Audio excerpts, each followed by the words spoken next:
नमस्कार मु राखीस आपण मानकु मो चैनल को स्वागत करुछि। आज आमे सरस्वती शिशु विद्या मंदिर पंचम श्रेणी हिंदी बही जार नाम सरस्वती हिंदी भाषा सोपान भाग 4 तार द्वितीय अध्याय जो अध्यायर नाम हेउछि स्वामी विवेकानंद ताहा आज पढ़िबा। तो चलंतु आरंभ करिबा। रविंद्रनाथ ठाकुर ने कहा था, यदि कोई भारत को समझना चाहता हो तो उसे विवेकानंद को समझना चाहिए। विवेकानंद जी के बचपन का नाम था नरेंद्र। उनका जन्म 12 फरवरी 1863 को हुआ था। विवेकानंद जी के पिता का नाम विश्वनाथ दत्त तथा माता का नाम भुवनेश्वरी देवी था। बालक नरेंद्र बचपन से ही बहुत होनहार थे। वे कुश्ती, घोड़दौड़, खेलकूद व तैराकी में कुशल थे। बचपन से ही उन्होंने अपनी अलौकिक प्रतिभा का परिचय दिया था। नरेंद्र बचपन से ही विज्ञान और धर्म में विशेष रुचि लेते थे और सदैव विचारमग्न रहते थे। ईश्वर क्या है, यह संसार क्या है, वे इन प्रश्नों के उत्तर खोजना चाहते थे। वे सभी धर्मगुरुओं से यह प्रश्न पूछते थे, क्या आपने ईश्वर को देखा है? कोई भी उन्हें सही जवाब नहीं दे पाते थे। अंत में वे स्वामी रामकृष्ण परमहंस से मिले। उन्होंने उनसे पूछा, क्या आपने ईश्वर को देखा है? वे क्या करते हैं और कहाँ रहते हैं? इन प्रश्नों को सुनकर रामकृष्ण जी चकित रह गए। वह समझ गए थे कि यह कोई साधारण बालक नहीं है। भगवान ने इसे मानव जाति के कल्याण के लिए भेजा है। रामकृष्ण परमहंस जी ने उत्तर दिया, हाँ, मैंने देखा है। तुम्हें भी ईश्वर दर्शन करा सकता हूँ। नरेंद्र ने उन्हें बहुत परखा और अंत में वे अपना घर त्याग कर उनके शिष्य बन गए। उन्होंने आजीवन संन्यास व्रत का पालन किया। वे भारत माता की सेवा करने लगे। एक बार अमेरिका के शिकागो शहर में विश्व धर्म सम्मेलन का आयोजन किया गया था। इसमें सभी देशों के धर्मगुरुओं को आमंत्रित किया गया था। भारत से स्वामी विवेकानंद वहां गए थे। उन्होंने अपने भाषण के प्रारंभ में जब अमेरिकावासी मेरे भाइयों और बहनों कहकर संबोधन किया, तब वहां उपस्थित सभी लोगों की तालियों की गड़गड़ाहट गूंज उठी, क्योंकि किसी ने भी तब तक वहां उपस्थित आम जनता को इतने आदर के साथ संबोधन नहीं किया था। उन्होंने अपने भाषण में कहा कि सब धर्मों का स्रोत एक ही है। हम सभी भाई बहन एक सूत्र में बंधे हुए हैं।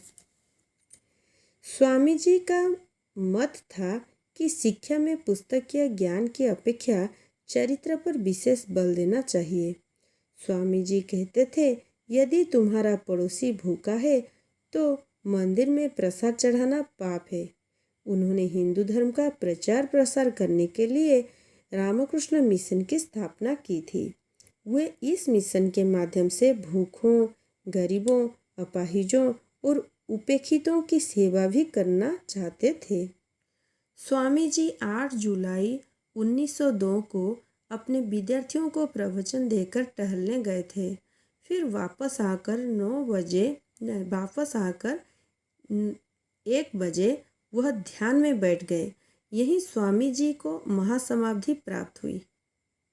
शब्दार्थ: होनहार, मेधावी, रुचि यानी कि पसंद, तैराकी यानी कि संतरण करना, सदैव यानी कि हमेशा, ईश्वर यानी कि भगवान, गड़गड़ाहट यानी कि जोर से गड़गड़ की आवाज़, उपेक्षित यानी कि अबलित। तो ये विषयर शब्दार्थटा रहिला। विषयटी किपरि पढ़ागला मु ताहा आपण माननको सुनाइली। तो यही भली भाबरे आमे पढ़ा अभ्यास करिबा। वर्तमान आमे विषयटीर अर्थ बुझिबाकू जिबा। वर्तमान मु विषयटीर अर्थ बुझियाउ जाउची, ध्यान दे सुनिबा। रविंद्रनाथ ठाकुर ने कहा था, यदि कोई भारत को समझना चाहता हो तो उसे विवेकानंद को समझना चाहिए। रविंद्रनाथ ठाकुर कहिथिले, जदि किए भारत को जानिबाकू चाहुचंती बा बुझिबाकू चाहुचंती तेबे तांकू विवेकानंद को बुझिबाकू हेबो। विवेकानंद जी के बचपन का नाम था नरेंद्र। विवेकानंदଙ୍କର बाल्यावस्थार नाम थिला नरेंद्र। उनका जन्म 12 फरवरी 1863 को हुआ था। तांको जन्म फेब्रुआरी 12 1863 मसीह होइथिला। विवेकानंद जी के पिता का नाम विश्वनाथ दत्त तथा माता का नाम भुवनेश्वरी देवी था। विवेकानंद को पिता का नाम विश्वनाथ दत्त तथा माता का नाम भुवनेश्वरी देवी थिला। बालक नरेंद्र बचपन से ही बहुत होनहार थे। बालक नरेंद्र बाल्यावस्थारू ही बहुत मेधावी थिले। वे कुश्ती, घुड़दौड़, खेलकूद व तैराकी में कुशल थे।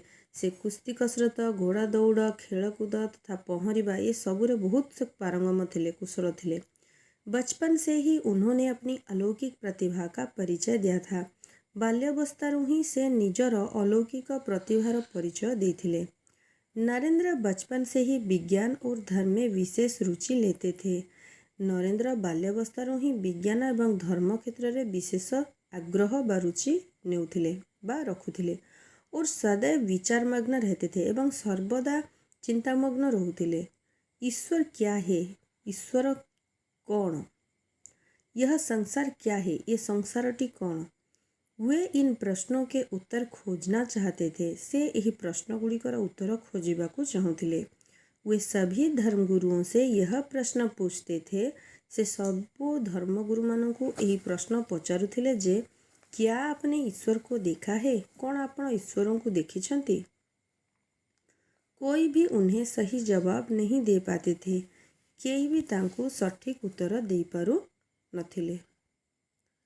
अंत में वे स्वामी रामकृष्ण परमहंस से मिले। शेषरे से स्वामी रामकृष्ण परमहंसों को साक्षात कले। उन्होंने उनसे पूछा, से तांको पचारिले, क्या आपने ईश्वर को देखा है? कौन आपण ईश्वरों को देखिछंती? वे क्या करते हैं? से कौन करती और कहाँ रहते हैं एवं क्यों ठारे रहती? इन प्रश्नों को सुनकर रामकृष्ण जी चकित रह गए। यही प्रश्न गुड़ी को सुनिकर रामकृष्ण आश्चर्य हो रहीगले। वह समझ गए थे कि यह कोई साधारण बालक नहीं है। से बुझी सारी थिले जे ये कौन सी साधारण बालक नुहंती। भगवान ने इसे मानव जाति के कल्याण के लिए भेजा है। भगवान यहाँ मानव जातिर कल्याण पाई पठाई। रामकृष्ण परमहंस जी ने उत्तर दिया, हाँ मैंने देखा है। तुम्हें भी ईश्वर दर्शन करा सकता हूँ। रामकृष्ण परमहंस उत्तर देले, हाँ मु देखिछि। तुमको भी ईश्वर को दर्शन कराई परिबी। नरेंद्र ने उन्हें बहुत परखा और अंत में वे अपना घर त्याग कर उनके शिष्य बन गए। नरेंद्र तांको बहुत परखिले। काहाकू ना रामकृष्ण परमहंस एवं अंतरे अर्थात शेषरे से निज घर त्याग करी तांकर शिष्य होइगले। उन्होंने आजीवन संन्यास व्रत का पालन किया। से आजीवन संन्यास व्रत पालन कले। वे भारत माता की सेवा करने लगे। से भारत मातार सेवा करने को लगे। एक बार अमेरिका के शिकागो शहर में विश्व धर्म सम्मेलन का आयोजन किया गया था। दिने अमेरिकार शिकागो सहर रे जोटा कि ओडिया में चिकागो कहू, सेठारे विश्व धर्म सम्मेलन आयोजन करा जायथिला। इसमें सभी देशों के धर्मगुरुओं को आमंत्रित किया गया था। एठारे सबु देशर धर्मगुरु मानों को निमंत्रित करा जायथिला। भारत से स्वामी विवेकानंद वहाँ गए थे। भारतरू स्वामी विवेकानंद सेठाको जाइथिले। उन्होंने अपने भाषण के प्रारंभ में जब अमेरिकावासी मेरे भाइयों और बहनों कहकर संबोधन किया, से निज भाषणर आरंभरू जेतेबेले अमेरिकावासी मोर भाई और भौणी कहले कहीकि जो संबोधन कले, तब वहाँ उपस्थित सभी लोगों की तालियों की गड़गड़ाहट गूंज उठी। सेतेबेले सेठारे उपस्थित थिबा सभी माने सबु लोक मानक ताली करताली रे सभा मंच बा से जो सम्मेलनी टी होइथिला से स्थान गर्जी उठिला। क्योंथिरे ना तालीर करताली अर्थात ताली जो खुशी से लोक मैंने श्रोता मंडली जो ताली मारिले, तो से सभा मंडली माने गर्जी उठिला, गूंजी उठिला। क्योंकि किसी ने भी तब तक वहाँ उपस्थित आम जनता को इतने आदर के साथ संबोधन नहीं किया था। कहीं केही जणे भी सेतबेला पर्यंत सेठारे उपस्थित थिबा साधारण जनता को एते आदरर एते सम्मानर सहित संबोधन करि नथिले।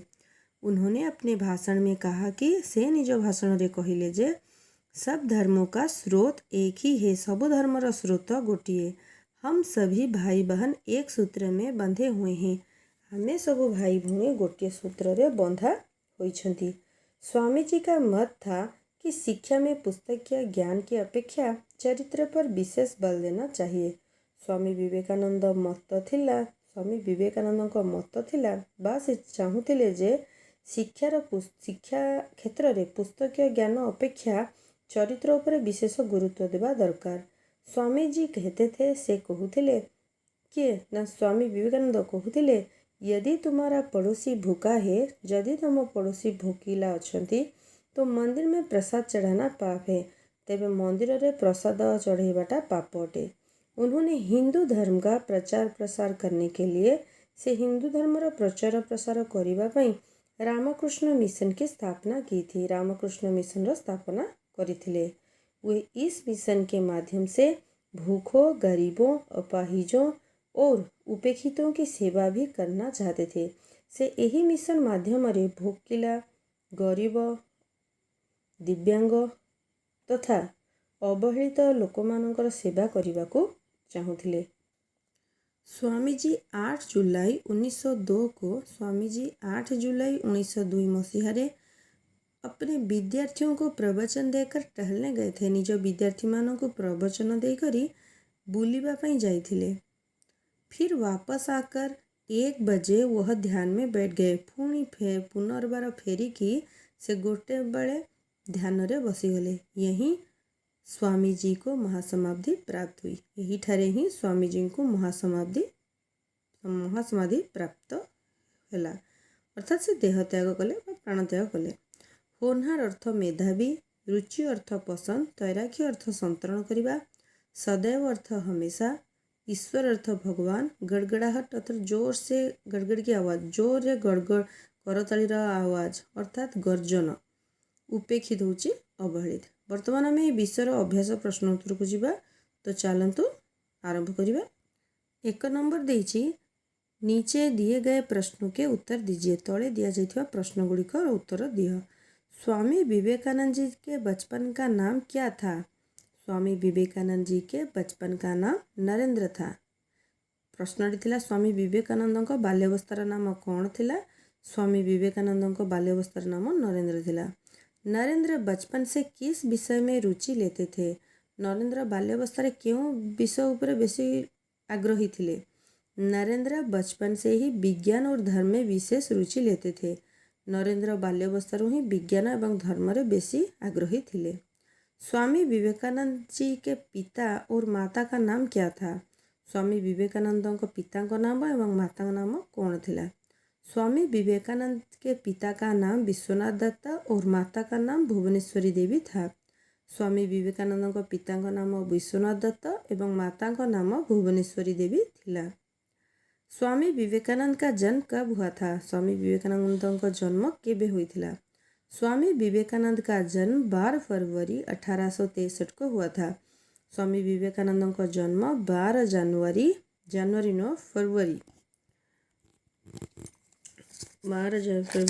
1863 को होइथिला। प्रिंटिंग मिस्टेक अच्छी फरवरी तो ना एठी देइछि कोन उनका जन्म 12 फरवरी है, फेब्रुआरी 12। विवेकानंद जी ने रामकृष्ण से क्या प्रश्न पूछा था? विवेकानंद रामकृष्ण को कौन प्रश्न पचारथिले? विवेकानंद जी ने रामकृष्ण से पूछा था, क्या आपने ईश्वर को देखा है? कौन आपण ईश्वर को देखिछंती? वे क्या करते हैं, से कौन करती और कहाँ रहते हैं एवं क्योंठारे रहती? स्वामी जी ने शिकागो धर्म सम्मेलन में आम आदमी को क्या कहकर संबोधित किया था? स्वामी जी ने शिकागो धर्म सम्मेलन में आम आदमियों को अमेरिकावासी मेरे भाइयों और बहनों कहकर संबोधित किया था।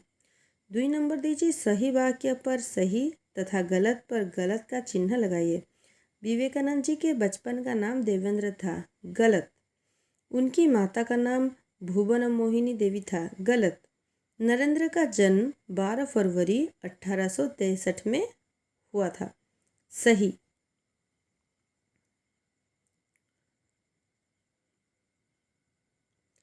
स्वामी जी का मत था कि शिक्षा में पुस्तक या ज्ञान की अपेक्षा चरित्र पर विशेष बल देना चाहिए। सही। विवेकानंद जी ने कहा था गरीबों की सेवा करनी चाहिए। सही। विवेकानंद ने जय कृष्ण मिशन की स्थापना की थी। गलत। 3 नंबर प्रश्न देछि रिक्त स्थानों में सही शब्द भरिए अर्थात खाली स्थान रे ठीक शब्द में पूर्ण करिबा। ऑप्शन दे देछि तैराकी, अलौकिक, शिकागो, कोलकाता, ईश्वर। नरेंद्र कुश्ती, घुड़दौड़, खेलकूद व डैश में कुशल थे। तैराकी। नरेंद्र ने बचपन से ही अपनी डैश प्रतिभा का परिचय दिया था। अलौकिक। डैश में विवेकानंद जी ने रामकृष्ण मिशन की स्थापना की थी। कोलकाता। नरेंद्र सभी धर्मगुरुओं से पूछते थे क्या आपने डैश को देखा है। ईश्वर। अमेरिका के डैश शहर में विश्व धर्म सम्मेलन का आयोजन किया गया था। शिकागो। भाषा अध्ययन 4 नंबर विलोम शब्द लिखिए अर्थात विपरीत शब्द। जन्म, मृत्यु, पिता, माता, अंत, आदि, प्रश्न, उत्तर, बहुत, कम। 5 नंबर देछि वाक्य। वाक्य बनाइबा। ईश्वर। ईश्वर हर वस्तु में है। जवाब। जवाब राधा ने पुलिस को सही जवाब दिया। उद्देश्य। जीवन में एक उद्देश्य से आगे बढ़ना चाहिए। वापस। रामचंद्र जी 14 वर्ष वनवास करके अयोध्या वापस आए थे। समाधि। विवेकानंद जी ने 1 बजे ध्यान में बैठ गए और उन्हें महासमाधि प्राप्त हुई। ये वाक्यटा टिके अति बड़ हो जाउछि तो आमे कुछ छोट भी कर परिबा। विवेकानंद बहुत पहले ध्यान और समाधि प्राप्त होने के लिए उत्सुक हो रहे थे। एबे गोटे संज्ञा जोटा कि मन रखिबा। संज्ञा की परिभाषा क्या है। संज्ञा कहले कौन बुझ। जो शब्द किसी व्यक्ति, वस्तु या स्थान के नाम होते हैं उन्हें व्याकरण में संज्ञा कहते हैं। जो शब्द कि कौनसी व्यक्ति, वस्तु व स्थानर नाम होइथाए बा होइथांती ताको आमे व्याकरण रे संज्ञा कहिबा। एटा मुखस्थ करिथिबा परीक्षा रे संज्ञा किसे कहते हैं कहले एटा में लिखि परिबा। 6 नंबर संज्ञा। संज्ञा शब्दों के नीचे रेखा खींचे। ये वाक्य मान भीतर जे संज्ञा ता तले रेखा चिन्ह दबा। देखिए नरेंद्र एक बुद्धिमान लड़का था। नरेंद्र व्यक्ति को बुझाऊँगी तो ता तले रेखा चिन्ह। गंगा नदी हिमालय से निकली है तो गंगा नदी हिमालय ता तले रेखा चिन्ह दबा। रामकृष्ण परमहंस विवेकानंद के गुरु थे। रामकृष्ण परमहंस आउ गुरु तले रेखा चिन्ह रहिला। रविंद्रनाथ ठाकुर विश्व कवि थे। रविंद्रनाथ ठाकुर विश्व। सड़क पक्की हो गई। सड़क सड़क तले रेखा चिन्ह दबा। बिजली चमकने लगी तो बिजली तले रेखा चिन्ह दबा। जदि आपण मानक वीडियोटी पसंद आसी थाए तेबे दयाकरी मो चैनल को लाइक शेयर सब्सक्राइब करिया को भूलंतु नहीं। मु आहुरी मध्य अनेक हिंदी वीडियो नहीं कि आसीबी। यार परवर्ती विषय गुडी को भी मध्य आपनको जणाइबी। धन्यवाद।